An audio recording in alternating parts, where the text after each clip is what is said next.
guys, greetings from rainy London. Today we will discover that concierge services are not exclusively reserved to hotel guests anymore. Jen Coyol has launched Townhouse Concierge 2 years ago and will explain us everything about her great concept today. Let's meet her!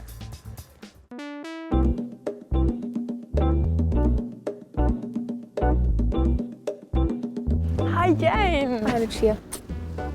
Thank you very much for welcoming us. It's my pleasure. Do come on board.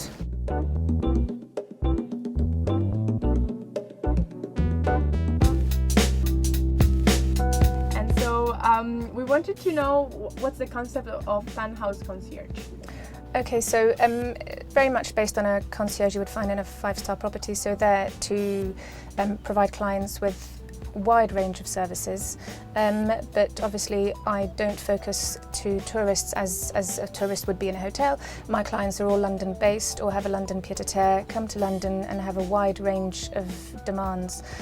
So we provide a very, very bespoke approach to our clients. We have a very good client relationships that we have developed over time, so we know our clients very, very well, which enables us to provide very, very tailored services. The variety is huge. I mean, it can go from anything to a client wanting a private dinner party for 8 in a penthouse in London with rare vintages defined for specific wines, with specific food to be cooked. That would be kind of a standard request. We have clients who purchase art in auction houses in New York who wants us to organise shipment and for it to be hung up in their property. We have clients who have maybe just arrived in London who want everything from us to provide them with a house, to staff the household, to organise cars, chauffeurs, yoga instructors, furnish the house, decorate the house, oversee building, and then something as dull as a pipe has burst and they want us to send a plumber in. So the variety is quite large. First and foremost, I'm appointed by my clients, so I work for my clients. They pay me a fee, whether it's to do one task or it's a yearly fee if they have consistent requests. And then over the years, I've developed many relationships with the best providers, so whether it be the best provider of wine or best candle makers in town, or the best AV supplier, or the most exquisite French polisher. And with the providers, they're also very happy that I refer clientele. So when I refer a client, I get a commission from the provider as well. I get a fee from the client and a commission from the provider. I would never Google something. It's always by word of mouth. So if I needed to find somebody to restore a painting, I would maybe call my French polisher and say, you know, have you worked with somebody in the past? Who can you recommend? And obviously, before recommending anybody to a client, it's something that I would, go and talk to myself, introduce myself to, see past work, because obviously my reputation relies on the quality of my contacts, and they represent my business, if you like, and my work ethos.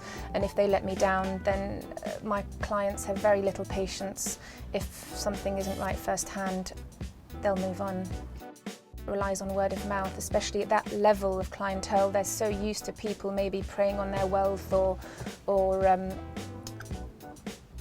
taking advantage of them, that they would, if they need a service, they would always rather ask a friend. When you lived in London, you were looking for a property.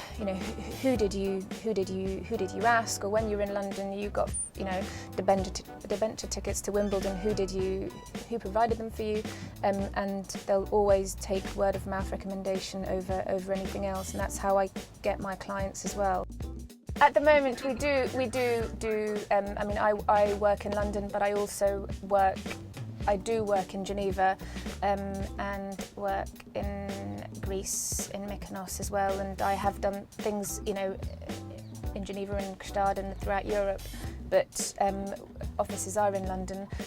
I would love to have, a lot of international business, so much so that we could open an office in Geneva or maybe in New York. God, that would be a dream come true for the next 5 years. What advice would you give to young talents willing to open their own business?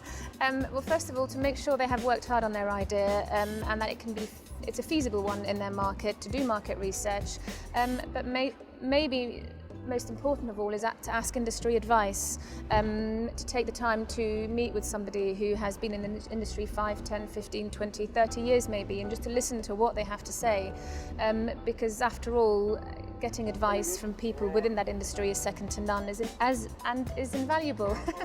And then, you know, if they've done market research, they've had, you know, their ideas looks like it's going to be a great one, they've sought advice, then just to not give up, just to work at it and not give up. At the beginning, it's great. Sometimes I think when you have a fantastic idea, you might think it'll work, you know, within the next 2 weeks, but I think they have to be realistic as well, that a great business takes time to set up, patience and determination, but if they've got all of that, then they should succeed.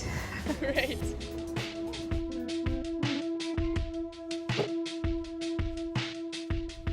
Thank you very much, Jane. It was very nice. My pleasure. It was lovely having you. And guys, if you want to find out more about Townhouse Concierge, check its profile and openings on Hosco. And see you next time for another great interview on Hosco TV. Bye. Bye-bye.